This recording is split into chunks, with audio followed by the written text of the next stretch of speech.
নবীজি বলেন ইন্নী আরা মা লা তারাউনা ওয়া আসমাউ মা লা তাসমাউনা। নবী বলেন আমি যা দেখি তোমরা তা দেখো না, আমি যা শুনি তোমরা তা শোনো না। আত্তাতিস সামা ওয়া হুক্কালাহা আনতা ইত্তা। নবীজি বলেন আকাশের মধ্যে আসমানের মধ্যে কটকট আওয়াজ হচ্ছে, আসমান এইভাবে কটকট আওয়াজ করাটা তার জন্য শোভা পায়। আসমানের মধ্যে কটকট আওয়াজ হইতেছে, আমি নবী এটা শুনতে পাই। কয় কটকট আওয়াজ হইতেছে, জাননি আসমান কারে কয় কয় মাফিহা মাউদিউ আরবাই আসাবিআ ইল্লা ওয়া মালাকুন ওয়াদিউন জাবহাতাহু সাজিদান লিল্লাহ। আসমানের এমন 4 আঙ্গুল জায়গা পরিমাণও ফাঁকা নাই যেখানে একজন ফেরেশতা সিজদা করে না। প্রতি 4 আঙ্গুল জায়গার মধ্যে একজন ফেরেশতার সিজদা আছে। নবী বলেন সেখান থেকে কটকট আওয়াজ পাই। এরপর বলে ইন্নী আরা মা লা তারাউনা লাউ তা'লামুনা মা আ'লামু লাদাহিকতুম কালিলান ওয়া লাবাকাইতুম কাসীরা। আমি যা জানি তোমরা যদি তা জানতে তাহলে তোমরা কম হাসতে, বেশি বেশি কান্না করতা। ওয়া মা তালাজ্জাজতুম বিন নিসাই আলা ফুরুশিকুন্না। তোমরা বিবিদের সাথে বিছানায় আনন্দ উল্লাস করতা না। ওয়ালা খরজতুম ইলা সুউদাতি তাজআরুনা ইলাল্লাহ। তোমরা জঙ্গলের মধ্যে গিয়ে আল্লাহর কাছে আশ্রয় চাইতে আর বলতা লাওয়াদিতু আন আকুনা শাজারাতান তু'বাদ। জঙ্গলে গিয়ে তোমরা বলতা হায় আমি যদি গাছ হয়ে যেতাম এই জঙ্গলের একটা গাছের মতো, তাহলে আমাকে কেটে ফেলা হতো, কেটে ফেলার পর আগুনে জ্বালিয়ে দিয়ে বাস শেষ আমার জীবন, তাহলেই তো ভালো ছিল। কারণ যে অবস্থা, নবী কয় কিয়ামতের ময়দানের এই বিভীষিকাময় মুহূর্ত আর এরপর জাহান্নামের বর্ণনা যদি জানতা তো তুমি নিজে বলতা যে গাছ হইলে আরো ভালো হইতো। قال رسول الله صلى الله عليه وسلم خمس لا يعلمهن إلا الله। নবীজি বলেন 5টি বিষয় আল্লাহ ছাড়া কেউ জানে না। 1 নাম্বার ইন্নাল্লাহা ইনদাহু ইলমুস সাআ। কিয়ামত কবে হবে, কিয়ামতের জ্ঞান এটা আল্লাহর কাছে। 2 নাম্বার ওয়াইনাজ্জিলুল গায়স, বৃষ্টি কখন কি পরিমাণ হবে এটা আল্লাহ জানেন। 3 নাম্বার ওয়ায়ালামু মা ফিল আরহাম, পেটের সন্তান ছেলে হবে না মেয়ে হবে এটা আল্লাহ জানেন। তা আলট্রাসোনোগ্রামে যে ধরা খায় ছেলে না মেয়ে, এটা হলো সন্তানের রূপ আসার পরে। রূপ আসার আগে এটা ছেলে না মেয়ে হবে এটা কে জানেন? ওয়া মা তাদরি নাফসুম মাযা তাকসিবু গাদা। আগামীকাল তুমি কি উপার্জন করবে, কোন মানুষ কি কামাই করবে এটা জানে আল্লাহ, এটা কেউ জানে না, এটা আল্লাহ জানে। ওয়া মা তাদরি নাফসুম বিআইয়ি আরদিন তামুত, কোন জমিনে কখন কোন সময়ে মৃত্যুবরণ করবা এটা কেউ জানে না, এটা জানেন আল্লাহ। এই 5টি বিষয় কে জানেন? তাহলে কিয়ামত কবে হবে এটা কে জানেন? কাফেররা কয় আমগো কাছে কিয়ামত আসবে না। সূরা সাবার 3 নম্বর আয়াতে আল্লাহ বলেন ওয়াকালাল্লাযীনা কাফারু লা তা'তিনাস সাআ। কাফেররা কয় আমাদের কাছে কিয়ামত আসবে না। আল্লাহ বলেন কুল বালা ওয়া রাব্বি লাতা'তিয়ান্নাকুম আলিমিল গায়ব। নবী আপনি বলেন আমার রবের শপথ কিয়ামত তোমাদের কাছে আসবে। আরেকটু কমায় দেন ভাই। নবী আপনি বলেন কিয়ামত তোমাদের কাছে আসবে, আমার রবের শপথ। আলিমিল গায়ব, যিনি অদৃশ্যের মালিক। লা ইয়াযুবু আনহু মিসকালু যাররাতিন ফিস সামাওয়াতি ওয়ালা ফিল আরদি ওয়ালা আসগরু মিন যালিকা ওয়ালা আকবারু ইল্লা ফি কিতাবিম মুবিন। আল্লাহ বলেন আসমান এবং জমিনের অনুপরিমাণ, সরিষা পরিমাণ কোনো কিছু অথবা এর চেয়ে ছোট অথবা বড় কোনো কিছু নাই যেটা আল্লাহর দৃষ্টিগোচরে নাই, যেটা আল্লাহর অগোচরে এমন না, বরং সব কিছুই আল্লাহর জ্ঞানে আছে। ছোট থেকে ছোট, বড় থেকে বড়, এগুলা সব আল্লাহ জানে। কোনো কিছু আল্লাহর অগোচরে নয়। সরিষার চাইতে কম জিনিস যদি আল্লাহর জ্ঞানে থাকে, কিয়ামত তো ভয়ঙ্কর একটা ব্যাপার, এটা তো আল্লাহ জানেনি। তো কাফেররা কয় কিয়ামত আসবে না, আল্লাহ কয় আসবে। সূরা ফুসসিলাত 47 নম্বর আয়াত 25 নম্বর পারার শুরু পৃষ্ঠা, একদম শুরু লাইনটা। এটার আর একটা নাম হামিম আস-সাজদা, এই সূরার নাম। আল্লাহ বলেন ইলাইহি ইউরাদ্দু ইলমুস সাআহ ওয়া মা তাখরুজু মিন সামারাতিন মিন আকমামিহা ওয়া মা তাহমিলু মিন উনসা ওয়া লা তাদউ ইল্লা বিইলমিহি। কিয়ামতের জ্ঞান আল্লাহর কাছেই প্রবর্তিত হয়। ওয়ামা তাখরুজু মিন সামারাতিম মিন আকমামিহা, কোন ফল তার আবরণ থেকে বের হয় না, কোন মা তার সন্তানকে পেটে নেয় না অথবা প্রসব করে না। আল্লাহর অজ্ঞাত সারে মা সন্তান কখন সন্তান পেটে নেয়, সন্তান কখন প্রসব করে, ফল কখন তার আবরণ থেকে বের হবে, তার কোষা থেকে বের হবে, আল্লাহ বলেন এইগুলা আমি আল্লাহর অজ্ঞাত সারে হয় না। কখন কোনটা বের হবে আমি আল্লাহ সব জানি। ফল বের হবে কখন এটাও জানি, সন্তান পেটে আসবে কখন এটাও জানি, সন্তান পেট থেকে কখন বের হবে এটাও জানি। এই সমস্ত বিষয় আমি জানি। কিয়ামত তো অনেক বড় বিষয়, এটা তো আমি জানি। আরেক দল আছে সংশয়বাদী, এরা কয় কিয়ামত হতেও পারে নাও হতে পারে, কয় দৃঢ়ভাবে বিশ্বাস করি না, এরকম কয়। এরা বিভিন্ন মাইকের সামনে বসে ভাব নেয় যে আমি অনেক শিক্ষিত, আর কয় কিয়ামত পরকাল হতেও পারে নাও হতে পারে। মইরা দেখেন হয় না, না হয় বুঝবেন। এদেরকে জবাব দিবেন, মইরা দেখেন হয় না, না হয়। সূরা জাসিয়ার 32 নম্বর আয়াত, 25 পারার একদম শেষ নম্বর পৃষ্ঠা। আল্লাহ বলেন, وَإِذَا قِيلَ إِنَّ وَعْدَ اللَّهِ حَقٌّ وَالسَّاعَةُ لَا رَيْبَ فِيهَا قُلْتُمْ مَا نَدْرِي مَا السَّاعَةُ إِن نَّظُنُّ إِلَّا ظَنًّا وَمَا نَحْنُ بِمُسْتَيْقِنِينَ। আল্লাহ বলেন, যখন বলা হয় আল্লাহর ওয়াদা সত্য, وَالسَّاعَةُ لَا رَيْبَ فِيهَا, কিয়ামত আসবে এতে কোনো সন্দেহ নাই। কুলতুম, তখন তোমরা একদল বলো, মা নাদরি মাস সাআ, আমরা জানি না কিয়ামত কি জিনিস। বলেন নাউজুবিল্লাহ। ইন নাযুন্নু ইল্লা যান্না, এরা কয় আমরা কিছু অনুমান করি। ওয়া মা নাহনু বিমুস্তাইকিনিন, আমরা দৃঢ়ভাবে বিশ্বাস করি না কিয়ামত। আওয়াজ দিয়ে বলেন নাউজুবিল্লাহ। বলেন আমার সাথে, বলেন আমরা দৃঢ়ভাবে বিশ্বাস করি কিয়ামত হবে। তো একদল মানুষ কয় অনুমান করি, হতেও পারে, আবার কয় না দৃঢ়ভাবে মানে বিশ্বাস করে, দৃঢ়ভাবে না। আমরা বলেন কিয়ামত যে হবে এটা কি শুধু বিশ্বাস না দৃঢ় বিশ্বাস? মানে হবেই, হ্যাঁ হবেই কিয়ামত, এটা কোনো সন্দেহ নেই। সূরা আরাফের 187 নম্বর আয়াতে আল্লাহ বলেন, ইয়াসআলুনাকা আনিস সাআতি আইয়ানা মুরসাহা কুল ইন্নামা ইলমুহা ইনদা রাব্বি লা ইউজাল্লিহা লিওয়াক্তিহা ইল্লা হু। এই আয়াত থেকে আরেকটা জবাব শিখবো আমরা। নবী, তারা আপনাকে জিজ্ঞাসা করে কিয়ামতের বিষয়টা কখন ঘটবে, আপনি বলেন কিয়ামতের জ্ঞান আমার রবের কাছে, তিনি সময় মতো প্রকাশ করবে। যদি আমাদেরকে কেউ জিজ্ঞাসা করে কিয়ামত কবে হবে, আমরা জবাব দিব রব সময় মতো প্রকাশ করবে। বলেন তো আপনারা কিয়ামত কবে হবে? বলেন কিয়ামত কবে হবে? তাহলে প্রথম একটা জবাব শিখছি, কিয়ামতের জ্ঞান কার কাছে? আচ্ছা, কিয়ামতটা কবে প্রকাশ পাবে? রব সময় মতো প্রকাশ করবে। যেদিন সময় হবে এদিন আল্লাহ প্রকাশ করবে। আল্লাহ বলেন যেদিন প্রকাশ পাবে, সাকুলাত ফিস সামাওয়াতি ওয়াল আরদি লা তা'তিকুম ইল্লা বাগতা, আসমান জমিনের উপর ভারী হবে, হঠাৎ আচমকা কিয়ামত তোমাদের কাছে আসবে, হঠাৎ এসে উপস্থিত হয়েই যাবে। এই বিষয়গুলো থেকে জানলাম কিয়ামতের জ্ঞান কার কাছে? বলেন কিয়ামতটা কোন সময়ে প্রকাশ করবে আল্লাহ? সময় মতো। কিয়ামত শুক্রবারে হবে। বলেন কি বারে? আমার সাথে বলেন, বলেন কোন বছরের? বলেন কোন শুক্রবারে কিয়ামত হবে? এটা আল্লাহ জানে। শুক্রবারে হবে ঠিক, কিন্তু কোন বছরের কোন শুক্রবারে এটা কে জানে? কথাগুলো যেমনি শিখাইতেছি এমনি কিন্তু মনে রাখেন, পেছ লাগাই দিয়েন না।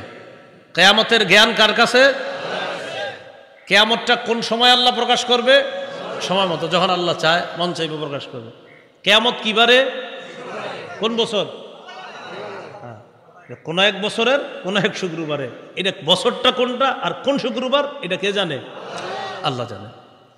তিরমিজি শরীফের 488 নম্বর হাদিসের বর্ণনা, আন আবি হুরায়রা রাদিয়াল্লাহু তাআলা আনহু قال, আবু হুরায়রা রাদিয়াল্লাহু তাআলা আনহুর বর্ণনা, আন্না রাসূলুল্লাহ সাল্লাল্লাহু আলাইহি ওয়াসাল্লাম قال خير يوم طلعت فيه الشمس يوم الجمعة। নবীজি বলেন দিনের মধ্যে, আজকে বুধবার, কালকে বৃহস্পতিবার, পরে শুক্রবার, এই দিনের মধ্যে শ্রেষ্ঠ দিন হলো শুক্রবার। ফিহি খুলিকা আদম, শুক্রবার দিন আদম নবীরে বানানো হয়েছে। ওয়া ফিহি উদখিলাল জান্নাহ, শুক্রবার দিন জুমার দিন আদম নবীরে জান্নাতে প্রবেশ করানো হয়েছে। ওয়া ফিহি উখরিজা মিনহা, শুক্রবার দিন আদম নবীকে জান্নাত থেকে বের করা হয়েছে। বলেন আব্বা আদমরে কিবারে বানানো হয়েছে? জান্নাতে দেওয়া হয়েছে কিবারে? জান্নাত থেকে বের করা হয়েছে কিবারে? নবীজি শেষে বলেন ওয়ালা তাকুমুস সাআতু ইল্লা ফি ইয়াউমিল জুমআহ, কিয়ামতটা যেদিন হবে ওই দিনটাও হবে শুক্রবার। কিয়ামত যেদিন হবে ওই দিনটা হবে কিবার? বলেন কিয়ামতের জ্ঞান কার কাছে? কিয়ামত আল্লাহ কবে প্রকাশ করবে? কিয়ামত কিবারে হবে? কোন বছরের? মাশাআল্লাহ। কিয়ামত হবে সবচেয়ে নিকৃষ্ট মানুষের উপর। বলেন কার উপর? আর একটা বিষয় জানলাম, কিয়ামত যাদের উপর হবে আর কি, তারা হবে পৃথিবীর সবচেয়ে নিকৃষ্ট মানুষ। ইবনে মাজাহ 4039 নম্বর হাদিসের বর্ণনা। عن أنس بن مالك عنه أن رسول الله صلى الله عليه وسلم قال لا يزداد الأمر إلا شدة ولا الدنيا إلا إدبارا ولا الناس إلا شحا। নবীজি বলেন দিন যত যাবে প্রতিটা বিষয়ে তত কঠিন হবে। ওয়ালাদ দুনিয়া ইল্লা ইদবারা, অভাব অনটন বাড়তে থাকবে। ওয়ালাদ নাসু ইল্লা শুহা, মানুষ কৃপণ হতেই থাকবে। দিন যত যাবে বিষয়গুলা কঠিন হবে, দুনিয়ার অভাব অনটন বাড়তে থাকবে। শুধু তাই না, মানুষ কৃপণ হতেই থাকবে দিন দিন। হাদিসের শেষে আল্লাহ নবী বলেন ওয়ালা তাকুমুস সাআতু ইল্লা আলা শিরারিন নাস, কিয়ামত যাদের উপর ঘটবে ওই মানুষগুলা হবে পৃথিবীর সবচেয়ে নিকৃষ্ট মানুষ। নাউজুবিল্লাহ। কিয়ামত যাদের উপর ঘটবে এই জাতীয় মানুষদের থেকে আমাদেরকে সহ আমাদের পরবর্তী যারা আসবে দুনিয়াতে তাদেরকেও যেন আল্লাহ হেফাজত করে। কারণ কিয়ামত যাদের উপর ঘটবে তারা হবে পৃথিবীর সবচেয়ে নিকৃষ্ট মানুষ। 1 নম্বর, কিয়ামতের জ্ঞান কার কাছে? 2, কিয়ামত আল্লাহ কবে প্রকাশ করবে? 3, কিয়ামত কিবারে হবে? কোন বছরের? 4, কিয়ামতটা কাদের উপর হবে? মনে থাকবে নি? ঠিক এমনি কইবেন, কাউরে কইলে। কিয়ামতটা যেদিন হবে ইসরাফিল একটা সিংহায় ফু দিবে, সেদিন কিয়ামত হবে। ইসরাফিল সিংহাটা মুখে নিয়ে মাথাটা জুগায়া কানটা খাড়া করে রাখছে। সুবহানাল্লাহ। সিংহাটা মুখে, মাথাটা জুগায়া রাখছে, কানটা খাড়া করে রাখছে। নবীজি যে হাদিসটা বলছেন এই হাদিসটা মন দিয়ে শোনেন। আর হাদিসের শুরুতে নবীজি যে কথাটা বলছে এই কথাটা আজকে রাত্রে সহ প্রত্যেকদিন কয়েকবার স্মরণ করবেন বিছানায় মাথাটা লাগায়া। আল্লাহর পরে যিনি শ্রেষ্ঠ কে? তিনি বলেন মুহাম্মদ সাল্লাল্লাহু আলাইহি সাল্লাম। তিনি কি বলে দেখেন, তিরমিজি শরীফের বর্ণনা 3243 নম্বর হাদিস, 3243 নম্বর হাদিসের বর্ণনা। এই হাদিসের মধ্যে নবীজি বলেন আন আবি সাঈদ আল খুদরি রাদিয়াল্লাহু তাআলা আনহু আন্না রাসূলুল্লাহ সাল্লাল্লাহু আলাইহি ওয়াসাল্লাম قال, নবীজি বলেন কাইফা আনামু ওয়া ক্বাদ ইলতাকামা সাহিবুল কারনিল কারনা ওয়া হানা জাবহাতা ওয়া আসগা সামআ ইয়ানতাজিরু আইয়ুমার আইয়ানফুখা ফায়ানফুখা ফিহা। নবীজি বলেন আমি কিভাবে আনন্দ করব বলো তো? নবীজি বলেন এই বলো আমি কিভাবে আনন্দ করি? আরে আমি আনন্দ উল্লাসটা করব কিভাবে? সিংহাওয়ালা তো সিংহা নিয়ে অপেক্ষায় রইছে। আমি আনন্দটা করি কিভাবে? আমার টেনশন হইতেছে, সিংহাওয়ালা সিংহাটা মুখে নিয়ে অপেক্ষা আছে। নবীজি কয় এই টেনশনে আমি আনন্দই করতে পারতাছি না। নবীজি বলতেছে যে সিংহাওয়ালা সিংহাটা মুখে নিয়ে বসে রইছে, আমি এই টেনশনে আনন্দ করতে সুযোগ পাইতেছি না। আমার টেনশন হইতেছে সিংহাওয়ালা কখন ফুদিয়ে দেয়। কয় কিভাবে আছে জানো? হানা জাবহাতা, কয় মাথাটা ঝুঁকায় রাখছে, ওয়াসগা সামআ, কানটা খাড়া করে রাখছে, ইয়ানতাজিরু আইয়ুমারা আইয়ানফুখা, অপেক্ষা আছে কখন সিংহায় ফু দেওয়ার হুকুম করবে। ফায়ানফুখা, ফু দেওয়ার হুকুম করতে দেরি, ফু দিতে দেরি হবে না। সাহাবীগণ বললেন ফাকাইফা নাকুলু ইয়া রাসূলুল্লাহ, তখন আমরা কি বলবো আমাদেরকে একটু জানায়া দেন। এই জাতীয় পেরেশানির সময় আমরা কি পড়ব? নবীজি বললেন কুলু, তোমরা পড়বা হাসবুনাল্লাহু ওয়া নি'মাল ওয়াকিল। পড়েন তো, তাওয়াক্কালনা আলাল্লাহি রাব্বিনা। নবীজি বলেন এই পেরেশানি হলে তোমরা পড়বা হাসবুনাল্লাহু ওয়া নি'মাল ওয়াকিল, তাওয়াক্কালনা আলাল্লাহি রাব্বিনা। মনে থাকবে নি? হাসবুনাল্লাহু ওয়া নি'মাল ওয়াকিল, তাওয়াক্কালনা আলাল্লাহি রাব্বিনা। কার্যনির্বাহী হিসাবে আল্লাহ আমাদের জন্য যথেষ্ট। হাসবুনাল্লাহ, আল্লাহ আমাদের জন্য যথেষ্ট। নি'মাল ওয়াকিল, তিনি কতই না উত্তম কার্যনির্বাহক, তিনি কতই না উত্তম অভিভাবক, তিনি কতই না উত্তম ওকিল। আমরা আল্লাহর উপর ভরসা করলাম, যিনি আমাদের রব, এই রবের উপর আমরা ভরসা করলাম, ইনশাল্লাহ কিচ্ছু হবে না। মানে এই জাতীয় একটা আত্মবিশ্বাস রাখা। হ্যাঁ, এই পেরেশানিও আনা যে সিংহাওয়ালা তো সিংহা মুখে নিয়ে আসে, আমি উল্লাসটা করি কিভাবে, আমি গান কিভাবে শুনি, সিংহাওয়ালা তো সিংহা মুখে নিয়ে আসে, কখন ফু দিয়ে দেয়, আমি কিভাবে বিভিন্ন অশ্লীল কর্মকাণ্ড দেখি, সিংহাওয়ালা তো সিংহা মুখে নিয়ে বসে আছে। রাসূলুল্লাহ সাল্লাল্লাহু আলাইহি সাল্লাম বলেন সিংহাওয়ালা সিংহাটা মুখে নিয়ে আসে ইসরাফিল। সিংহা কি জিনিস? তিরমিজি শরীফের 2430 নম্বর হাদিসের বর্ণনা। এই হাদিসের বর্ণনাকারী সাহাবীর নাম আব্দুল্লাহ ইবনে আমর ইবনুল আস রাদিয়াল্লাহু তাআলা। তিনি বলেন জাআ আরাবিয়্যুন ইলা রাসূলিল্লাহি সাল্লাল্লাহু আলাইহি ওয়াসাল্লাম। এক গ্রাম্য ব্যক্তি রাসূলুল্লাহ সাল্লাল্লাহু আলাইহি সাল্লামের কাছে আসলেন। আসার পর বললেন মাসসুরু ইয়া রাসূলুল্লাহ, হুজুর সিংহা কি জিনিস? ফাকালা রাসূলুল্লাহ সাল্লাল্লাহু আলাইহি ওয়াসাল্লাম, নবীজি বললেন কর্নুন ইউনফাকু ফি, সিংহা হলো একটা শিংয়ের মতো, এই শিংয়ের মধ্যে ফু দেওয়া হবে। এক ব্যক্তি আসলেন, আসার পর বললেন হুজুর সিংহা কি জিনিস? নবীজি বললেন সিংহা হলো একটা শিং, এই শিংয়ের মধ্যে ফু দেওয়া হবে। তাহলে এটা হলো সিংহা। এটা কিসের মতো দেখতে? শিংয়ের মতো। কেমন দেখতে আল্লাহ ভালো জানেন। তাফসীরের কিতাবে আসছে প্রচুর ছিদ্র থাকবে এটার ভিতর। কি পরিমাণ আল্লাহ ভালো জানে, এত পরিমাণ ছিদ্র থাকবে। এটার মধ্যে ইসরাফিল ফু দিবে। প্রথম ফুটা দেওয়ার সাথে সাথে হাদিসে আসছে ফু হবে 2টা, তাফসীরের কিতাবে আসছে ফু হবে 3টা।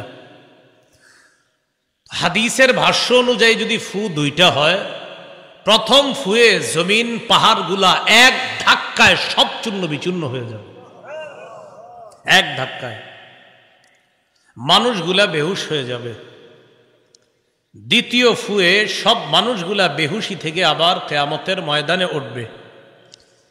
রাসূলুল্লাহ সাল্লাল্লাহু আলাইহি সাল্লামের হাদিসের ভাষ্য অনুযায়ী প্রথম ফুটাকে বলা হয় নফখাতুস সাকি, বেহুশির ফু। দ্বিতীয় ফুটাকে বলা হয় নফখাতুল বাসি, পুনরুত্থানের ফু। সূরাতুল হাক্কার 13 থেকে 18 নম্বর আয়াতে আল্লাহ বলেন ফাইদা নুফিখা ফিস-সূরি নাফখাতু ওয়াহিদা, সিংহার মধ্যে যখন ফু দেওয়া হবে একটা মাত্র ফু, ওয়া হুমিলাতিল আরদু ওয়াল জিবাল ফাদুক্কাতা দাক্কাতা ওয়াহিদা। প্রথম ফুয়ের সাথে সাথে জমিন পাহাড় পর্বতগুলা যা আছে সব এক ধাক্কায় চূর্ণ বিচূর্ণ হয়ে যাবে। এরপর আল্লাহ বলেন ফায়াউমা ইদি ওয়াকাতিল ওয়াকিআ, মানুষ যারা বলে কিয়ামত কবে হবে, আল্লাহ বলেন শোনো তোমরা, সেদিন কিন্তু যেটা ঘটে যাওয়ার সেটা ঘটে যাবে। বাংলাটা মনে রাখেন কি কয় আল্লাহ, দেখেন সেদিন কিন্তু যেটা ঘটার সেটা ঘটে যাবে। ফায়াউমা ইদি ওয়াকাতিল ওয়াকিআ, সেদিন যেটা ঘটার সেটা ঘটে যাবে। বারবার বলো কিয়ামত কবে হবে, আল্লাহ বলেন সেদিন যেটা ঘটার সেটা ঘটে যাবে। ওয়ানশাক্কাতিস সামাউ ফাহিয়া ইয়াউমা ইদি ওয়াহিয়া, আসমানের দিকে তাকান, তাকানোর পর কোনো ছিদ্র খুঁজে পাবেন না।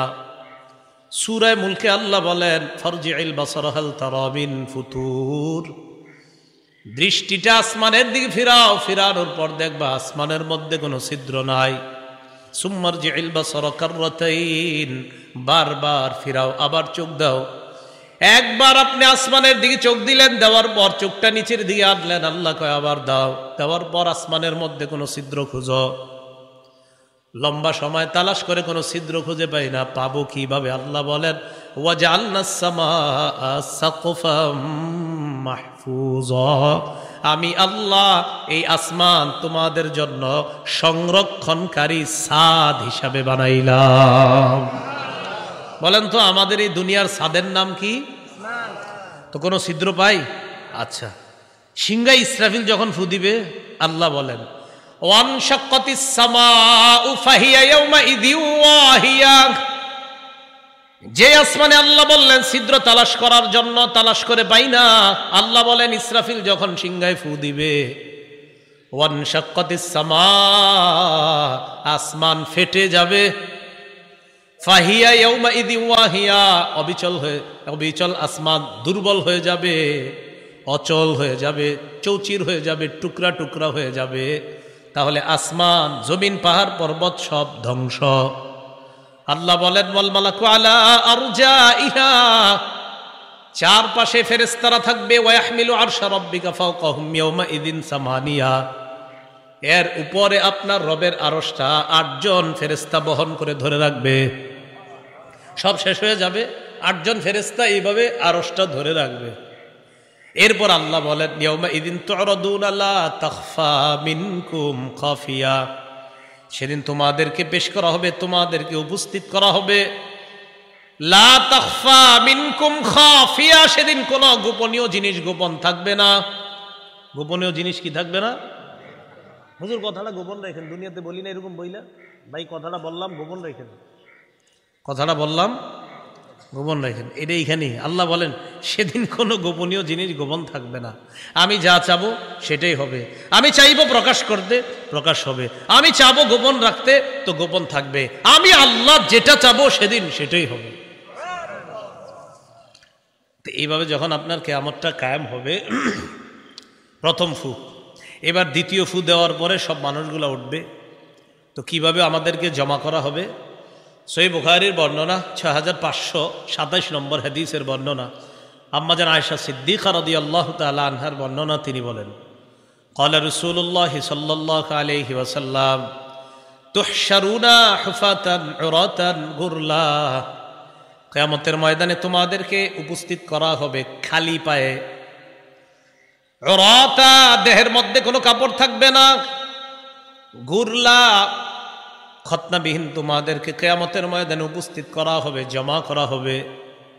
আম্মা জান আয়েশা সিদ্দিকা রাদিয়াল্লাহু তাআলা আনহা বলেন ইয়া রাসূলুল্লাহ আর-রিজালু ওয়ান-নিসা ইয়ানজুরু বা'দুহুম ইলা বা'দ, নারী পুরুষ সেদিন একজন আরেকজনের দিকে তাকাবে, ব্যাপারটা তো লজ্জার বিষয়, দেখতে কেমন দেখা যায়? হুজুর এটা কেমন দেখা যাবে? মানুষ উলঙ্গ হয়ে উঠবে, পায়ে জুতা থাকবে না, শরীরে কাপড় থাকবে না, খতনাবিহীন, একজন আরেকজনকে দেখলে লজ্জা হবে না? নবীজি যে জবাবটা দিলেন ভাই, আল্লাহ নবী বলে আয়েশা আল আমরু আশাদ্দু মিন আইয়ুহিম্মাহুম যাক, কিয়ামতের ময়দানটা এত ভয়ঙ্কর হবে মানুষের ধারণার মধ্যেও আসবে না, এত ভয়ঙ্কর, এর চাইতেও আরো বেশি ভয়ঙ্কর হবে কিয়ামতের ময়দান। মনে করেন আজকে থেকে আমি আপনি আমরা চিন্তা করতে থাকলাম কিয়ামতটা মনে হয় এরকম ভয়ঙ্কর হবে, কালকেও চিন্তা করলাম, কিয়ামত পর্যন্ত আমরা সবাই খালি চিন্তা করবো না মনে হয় এর চেয়ে ভয়ঙ্কর, না না না মনে হয় আরো ভয়ঙ্কর। নবী কয় এতটা ভয়ঙ্কর হবে যে কিয়ামত পর্যন্ত আমি আপনি শুধু চিন্তা করব মনে হয় এরকম, মনে হয়। নবী কয় না না না, তোমাদের চিন্তা ধারণারও বাহিরে এত ভয়ঙ্কর হবে কিয়ামতের মাঠ। তো এখন এই যে ভয়ঙ্কর হবে বলেই ওই যে আম্মা জান আয়েশা সিদ্দিকা বললেন একজন কি আরেকজনের দিকে তাকাবে না? নবীজি বলে আয়েশা এই যে তাকানো এটা তো তোমাদের মনের বিষয়, কিয়ামতের মাঠে এই মনের বিষয়গুলা থেকেও আলাদা হবে ভয়ঙ্কর, বললামই তো। আরে তোমার তো এই চিন্তারই সুযোগ থাকবে না আয়েশা, কিয়ামতের ময়দানে প্রত্যেকটা মানুষ তার নিজের নিয়ে এত পেরেশানির মধ্যে থাকবে, পাশের জনের শরীরে কাপড় আছে না নাই এটাও সে দেখার সুযোগ পাবে না। আরে দেখেন তো এই লোক আমরা পাশে দুইজন, এটা কোনো কথা যে এর দিকে আমি তাকাবো না? নবীজি বলে তোমরা ধারণা করতেছো যে পাশের জনরে আবার কিভাবে না দেখে। নবী কয় ধারণা করতেই থাকো, কিন্তু কিয়ামতের মাঠের ভয়াবহতা এত ভয়ঙ্কর হবে, পাশের জন কি খালি গায়ে আছে না উলঙ্গ, তুমি নিজের পেরেশানিতে ওর দিকে তাকানোর সুযোগই পাবে না। তাহলে পেরেশানি কেমন হতে পারে? এবার কি অবস্থা হবে সেখানে? সেখানে যারা জাহান্নামী হবে, আল্লাহ না করেন, আল্লাহ হেফাজত করেন, আমাদেরকে যেন জাহান্নামী আল্লাহ না বানায়। আমাদের নাম কারো যদি জাহান্নামী হওয়ার সম্ভাবনাও থাকে, আল্লাহ যেন এখনই তার নামটা সেখান থেকে কেটে জান্নাতি করে দেয়। সহিহ বুখারীর 6532 নম্বর হাদিসের বর্ণনা, قال رسول الله صلى الله عليه وسلم يعرق الناس يوم القيامة حتى يذهب عرقهم 70 ذراعا। নবীজি বলেন কিছু মানুষ কিয়ামতের ময়দানে এমনভাবে ঘর্মাক্ত হবে, ঘামিয়ে যাবে, তাদের ঘামগুলো 70 গজ পরিমাণ ছড়িয়ে যাবে। শুধু তাই নয়, ইউলজিমুহুম ইলজামা হাত্তা ইয়াযহাবা আযানাহুম হাত্তা ইয়াবলুগা আযানাহুম। ঘাম হইতে হইতে এত পরিমাণ হবে, নাক পরিমাণ, কান পরিমাণ। এই মাথা, নাক, কানগুলা একবার ঘামের সাগরের মধ্যে একবার ডুববে আবার উঠবে। আল্লাহ নবী কয় একজনের ঘাম হবে এরকম 70 গজ। কিয়ামতের ময়দানের ঘাম, নাক যাবে ঘামের নিচে, চোখ যাবে নিচে, কান যাবে নিচে, মাথাটা একবার নিচে যাবে আর একবার উপরে উঠবে। এইভাবে পরিস্থিতি চলতে থাকবে। সহিহ বুখারীর 4712 নম্বর হাদিসের মধ্যে আসছে, আদম নবী, ইব্রাহিম নবী, নূহ নবী, ইব্রাহিম নবী, মুসা নবী, ঈসা নবী, 5 নবী সেদিন মানুষ বিপদে পড়ে 5 জনের কাছে যাবে। যাওয়ার পর 5 জনই জবাব দিবে, ইন্না রাব্বি ক্বাদ গাদিবা আল-ইয়াওমা গাদবান লাম ইয়াগদাব ক্বাবলাহু মিসলা ওয়া লা ইয়াগদাব বা'দাহু মিসলা। আজকে রব এত রাগ করে আছে, আজকের আগে এমন রাগ কখনো করে নাই, আজকের পর এত রাগ কখনো করবে না। সবাই এই জবাব দিবে, এত রাগ করে আছেন। কিয়ামতের ময়দানে আল্লাহ পাক রব্বুল আলামিন সব মানুষদের সামনে একটা কথা বলবে। এই কথার জন্য আমার আপনার তৈরি থাকা দরকার। আর রাজা বাদশাহ যারা, তারা তো তৈরি থাকাই দরকার। সহিহ বুখারীর 4812 নম্বর হাদিসের বর্ণনা, আন আবি হুরায়রা রাদিয়াল্লাহু তাআলা আনহু قال قال رسول الله صلى الله عليه وسلم, নবীজি বলেন, ইয়াকবিজুল্লাহুল আরদা ওয়া ইয়াতবিস সামাওয়াতি বিয়ামিনি। পুরা জমিনটাকে আল্লাহ কবজায় নেবেন, সব আসমানগুলা পেঁচায়া কুদরতি ডান হাতের মধ্যে নেবেন, 7টা আসমান পেঁচায়া নেওয়ার পর দেখেন কিয়ামতের ময়দানে আইসা আল্লাহ বলবেন, আনাল মালিক, আমি বাদশাহ। আসমান জমিন নিয়ে এসে বলবেন, আমি বাদশাহ। আইনা মুলুকুল আরদ, দুনিয়ার রাজা বাদশারা কোথায়? আল্লাহ বলবেন, দুনিয়ার রাজা বাদশারা কোথায়? বাদশাহ কারে কয় দেখো, 7 আসমান জমিন সব আমার কবজার মধ্যে, তাকেই তো বাদশাহ বলা হয়। তোমাদেরকে 2-4 দিনের বাদশাহ বানাইলে কি ভয়ঙ্কর পরিস্থিতি না তোমরা করো। আরে বাদশাহ কাকে কয় দেখো, আজকে 7 আসমান জমিন সব আমার কবজায়, আমি তো বাদশাহ। ভয়াবহতা কি পরিমাণ হবে। তিরমিজি শরীফের 2312 নম্বর হাদিসের বর্ণনা, আন আবি যার রাদিয়াল্লাহু তাআলা আনহু قال قال رسول الله صلى الله عليه وسلم, নবীজি বলেন, ইন্নী আরা মা লা তারাউনা ওয়া আসমাউ মা লা তাসমাউনা। নবী বলেন, আমি যা দেখি তোমরা তা দেখো না, আমি যা শুনি তোমরা তা শোনো না। আত্তাতিস সামা ওয়া হুক্কা লাহা আন তাইত্ত। নবীজি বলেন, আকাশের মধ্যে, আসমানের মধ্যে কটকট আওয়াজ হচ্ছে। আসমান এইভাবে কটকট আওয়াজ করাটা তার জন্য শোভা পায়। আসমানের মধ্যে কটকট আওয়াজ হইতেছে, আমি নবী এটা শুনতে পাই। কয় কটকট আওয়াজ হইতেছে, জানুনি আসমান কারে কয়? কয় মাফিহা মাউদিউ আরবাই আসাবিআ ইল্লা ওয়া মালাকুন ওয়াদিউন জাবহাতাহু সাজিদান লিল্লাহ। আসমানের এমন 4 আঙ্গুল জায়গা পরিমাণও ফাঁকা নাই যেখানে একজন ফেরেশতা সিজদা করে না। প্রতি 4 আঙ্গুল জায়গার মধ্যে একজন ফেরেশতার সিজদা আছে। নবী বলেন, সেখান থেকে কটকট আওয়াজ পাই। এরপর বলে, ইন্নী আরা মা লা তারাউনা লাউ তা'লামুনা মা আ'লামু লা দাহিকতুম কালিলান ওয়া লা বাকাইতুম কাসীরা। আমি যা জানি তোমরা যদি তা জানতে, তাহলে তোমরা কম হাসতে, বেশি বেশি কান্না করতা। ওয়া মা তালাজ্জাজতুম বিন নিসাই আলা ফুরুশিকুন্না, তোমরা বিবিদের সাথে বিছানায় আনন্দ উল্লাস করতা না। ওয়ালা খরজতুম ইলা সুউদাতি তাজআরুনা ইলাল্লাহ, তোমরা জঙ্গলের মধ্যে গিয়ে আল্লাহর কাছে আশ্রয় চাইতে আর বলতা লাওয়াদিত্তু আন আকুনা শাজারাতান তু'বাদ, জঙ্গলে গিয়ে তোমরা বলতা হায় আমি যদি গাছ হয়ে যেতাম এই জঙ্গলের একটা গাছের মতো, তাহলে আমাকে কেটে ফেলা হতো, কেটে ফেলার পর আগুনে জ্বালিয়ে দিয়ে বাস শেষ আমার জীবন, তাহলেই তো ভালো ছিল। কারণ যে অবস্থা, নবী কয় কিয়ামতের ময়দানের এই বিভীষিকাময় মুহূর্ত আর এরপর জাহান্নামের বর্ণনা যদি জানতা তো তুমি নিজে বলতা যে গাছ হইলে আরো ভালো হইতো। কিয়ামতের ময়দানে যাদের ভয়ঙ্কর পরিস্থিতি হবে তাদের মধ্যে এক শ্রেণী হবে বক্তা। কারা? বক্তা। বক্তা মানে যারা ওয়াজ করে আর কি, বক্তা। বুখারী, মুসলিম, ইবনে মাজাহ, নাসাই সহ হাদিসের অনেকগুলো কিতাবে একযোগে বর্ণনা হয়। عن أسامة بن زيد رضي الله تعالى عنه قال قال رسول الله صلى الله عليه وسلم রাসূলুল্লাহ সাল্লাল্লাহু আলাইহি সাল্লাম বলেন ইউজাউ বির-রাজুলি ইয়াউমাল কিয়ামা ফায়ুলকা ফিন-নার, নবীজি বলেন কিয়ামতের ময়দানে এক ব্যক্তিকে আনা হবে, আনার পর তাকে জাহান্নামে নিক্ষেপ করা হবে। দেখেন কি হয়, ফাতানদালিকু আকতাবু বাতনিহি, তার পেটের নাড়ি বুড়িগুলা বের হয়ে যাবে। বের হওয়ার পর ইয়াদুরু হাওলাহা কামা ইয়াদুরুল হিমার বির-রাহা, গাদা যেমন চাক্কির চারপাশে ঘুরে ওই লোকটা তার নারী বুড়ির চারপাশে ঘুরতে থাকবে। ফায়াজতামিউ ইলাইহি আহলুন নার, অন্যান্য জাহান্নামীরা তার কাছে আসবে। কার কাছে? ওই নারী বুড়ি যার বের হয়েছে। তো অন্য জাহান্নামীরা কি আরামে আছে? আরামে আছে নাকি? কিন্তু এর পরিস্থিতি দেখে এর কাছে আসবে। তাহলে বুঝেন তো, অন্য জাহান্নামীরা যার অবস্থা দেখা তার কাছে আসে, ওর অবস্থাটা কি হইতেছে? আসার পর জাহান্নামীরা বলবে তোমাকে চেনা চেনা মনে হচ্ছে।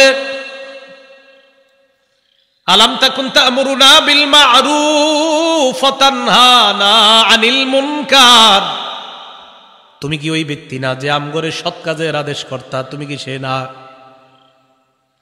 ওয়া তানহানা আনিল মুনকার, তুমি কি সে না যে আমাদেরকে অসৎ কাজ থেকে নিষেধ কর্তা?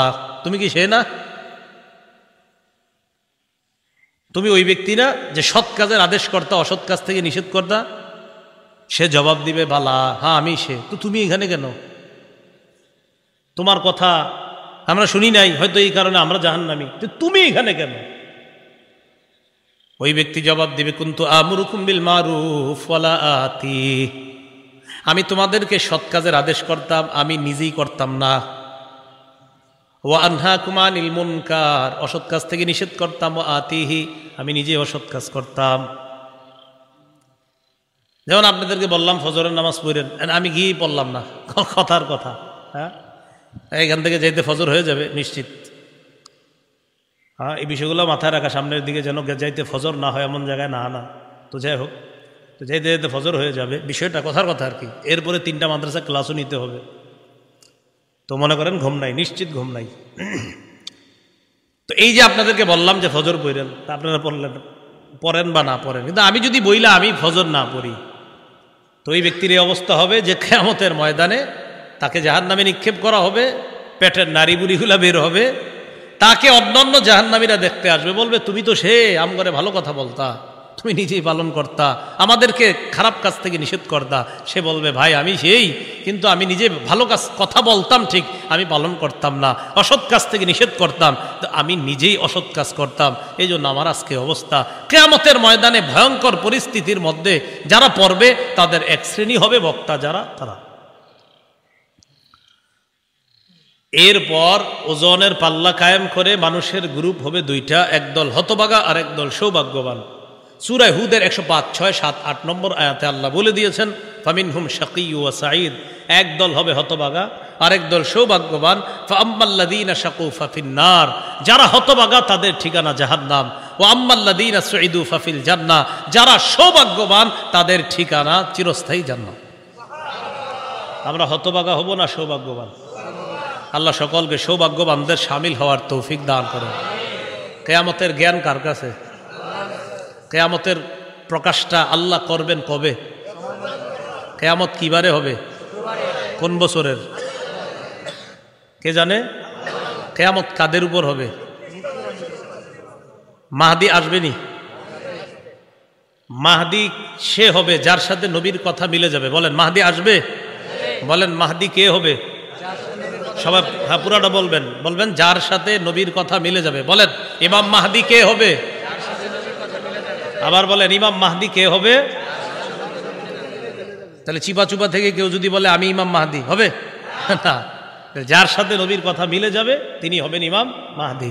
তাহলে অনেকে বলবে উনি মাহদি, যে আমগো শরীয়তপুর অমুক জায়গায় পাওয়া গেছে একজন, বা অমুক জায়গায় পাওয়া গেছে, এরকম যদি কেউ বলে আমরা বলবো ভাই না, আপনি এগুলা শুধু শুধু বললেন না, নবীর কথা মিলতে হবে, তাহলে সেই হবে মাহদি। নবীর কথা যদি না মিলে, আপনার দাড়ি যদি পা পর্যন্ত হয়, আপনি মাহদি না। নবীর কথা মিলতে হবে মাহদির সাথে। আল্লাহ কথাগুলা বোঝার তৌফিক দান করেন। আল্লাহ আমাদের সকলকে মাফ করে দেন। আপনাদের সাথে আবার জান্নাতে আল্লাহ দেখা করার ব্যবস্থা করে দেন। ওয়া আখিরু দাওয়ানা আলহামদুলিল্লাহি রাব্বিল আলামিন। আছে اللهم صل على محمد وعلى آل محمد كما صليت على إبراهيم وعلى آل إبراهيم إنك حميد مجيد اللهم بارك على محمد وعلى آل محمد كما باركت على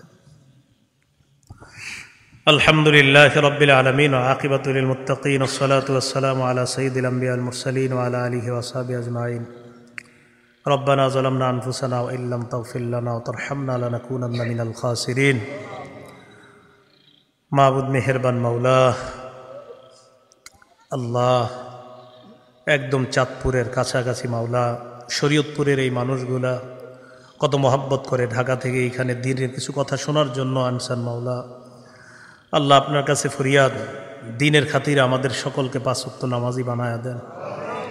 আল্লাহ আজকের এই কষ্টের ফলাফল তখন হবে যদি সবাই পাঁচ ওয়াক্ত নামাজি হয়ে যায়। এলাকার মা বোনদেরকেও পাঁচ ওয়াক্ত নামাজি বানায়া দেন। এলাকার মা বোনদেরকে পর্দা নিশীন বানায়া দেন।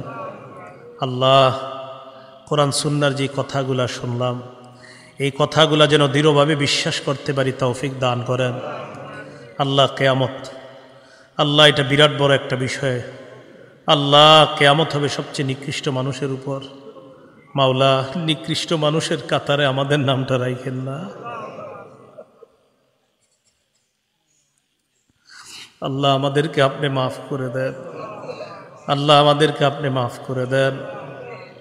যারা অসুস্থ সুস্থ বানায়া দেন, যারা ঋণী ঋণ পরিশোধের ব্যবস্থা করে দেন, যারা অভাবী অভাব দূর করে দেন, যারা চাকরিজীবী কামায়ে বরকত দিয়ে দেন, যারা ব্যবসায়ী ব্যবসায় বরকত দিয়ে দেন, যে যেই পেশায় আছে আল্লাহ প্রত্যেকের হালাল পেশায় ভরপুর বরকত দিয়ে দেন। যারা কৃষক তাদের কৃষিকাজে বরকত দিয়ে দেন।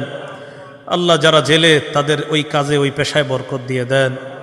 আমাদের দোয়া আপনি কবুল করেন। মাহফিলের আয়োজক বৃন্দ, মাহফিলের কমিটি, ইন্তেজামিয়া কমিটি, এলাকাবাসী, মাইকম্যান সহ আল্লাহ যারা আজকে এই মাহফিলের সাথে জড়িত সকলকে পাঁচ ওয়াক্ত নামাজি বানায়া দেন।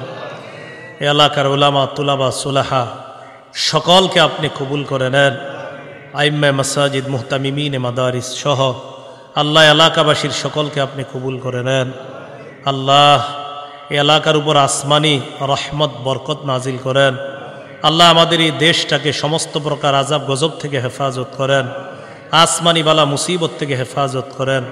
আল্লাহ মেহেরবানি করে আমাদের দোয়া আপনি কবুল করেন।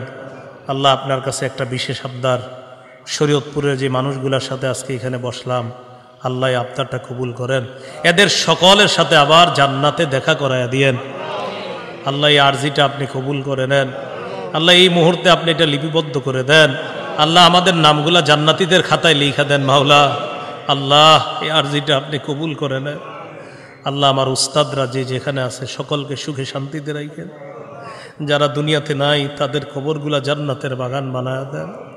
আল্লাহ যাদের মা বাবা আত্মীয় স্বজন কবরে আছে তাদের কবরগুলা জান্নাতের বাগান বানায়া দেন। আল্লাহ আমাদের উস্তাদরা যারা আছেন, যারা হায়াতে আছে তাদের হায়াতে তয়্যিবা দান করেন। যারা কবরে আছে তাদের কবরগুলা জান্নাতের বাগান বানায়া দেন। রব্বানা তাকাব্বাল মিন্না ইন্নাকা আনতাস সামিউল আলিম ওয়া তুব আলাইনা ইন্নাকা আনতাত তাওয়াবুর রহিম।